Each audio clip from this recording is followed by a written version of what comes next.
हिंदुस्तान कितना प्यारा देश है, यहाँ के लोकतंत्र के क्या क्या दिलचस्प प्रसंग है मैं आपको सुनाता हूं। 2008 नाथद्वारा की सीट थी और सीपी जोशी उस समय के चीफ मिनिस्ट्रियल कैंडिडेट थे कांग्रेस के। अब सोचिए, इलेक्शन हुआ, इलेक्शंस के रिजल्ट आए, उनको 62,751 वोट मिले और सामने जो बीजेपी के कैंडिडेट थे उनको मिला 62,752। एक वोट से हार गए। और मजे की बात सुनिए, उनकी पत्नी, उनकी मदर और उनको ड्राइवर 3 जने वोट देने नहीं गए। तो वोट अवश्य कीजिए, वोट। दूसरा, जनता दल का कर्नाटक में विधानसभा चुनाव हुआ।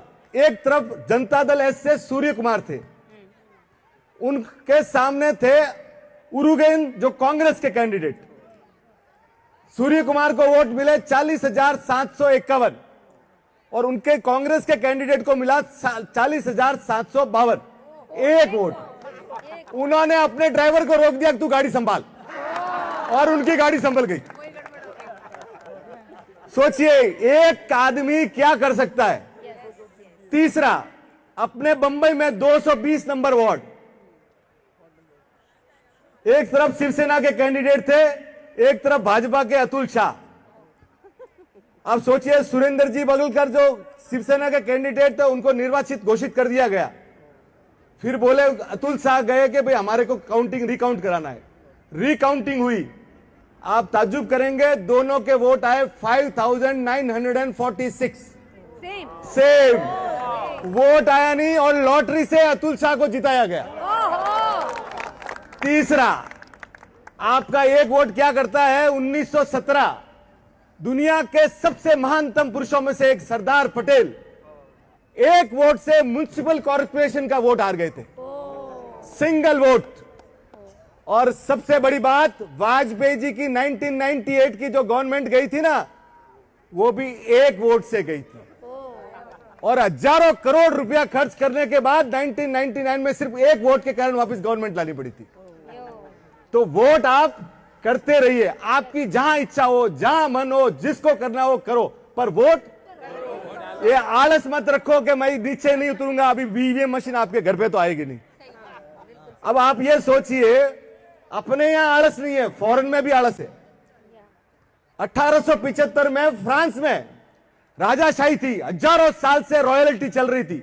तो उनका आया कि भाई रॉयल्टी रखनी है कि रिपब्लिक रखना है। तो इलेक्शंस हुए, अब राजा लोग हैं, देर से उठे, एक वोट से रॉयल्टी हजारों साल की चली गई और 1875 से आज दिन तक फ्रांस रिपब्लिक है। एक वोट। आप सोचिए, 1932 में हिटलर नाजी जर्मनी जीत के आया, उसकी पार्टी का जो वो कितने वोट से जीता था मालूम है? सिर्फ एक वोट से। अगर उस दिन वो आदमी हार गया होता तो दुनिया में 8 करोड़ लोग सेकंड वर्ल्ड वॉर में नहीं मारे जाते। तो आपका वोट कितना महत्वपूर्ण है, आप सोचिए, वोट दीजिए। तीसरा, अपने को लगता है ना, आप अगर यूएस जाते हो, आज आप इंग्लिश में बात करते हो, यूएस में 1775 में एनेक्स हुआ कि भाई अपनी लैंग्वेज कौन सी रखनी, जर्मन या इंग्लिश, और एक वोट से इंग्लिश किया गया। आज भी वहां पे जो इंग्लिश बोली जाती है ना, सिर्फ एक वोट के कारण है। अपने यहां नहीं है कि भाई ऐसा नहीं है। अमेरिका के 3 प्रेसिडेंट, जेफरसन 1800 से 1824 और 1876, 3 प्रेसिडेंट ऐसे हुए जो सिर्फ एक वोट से जीते, सिर्फ एक वोट से।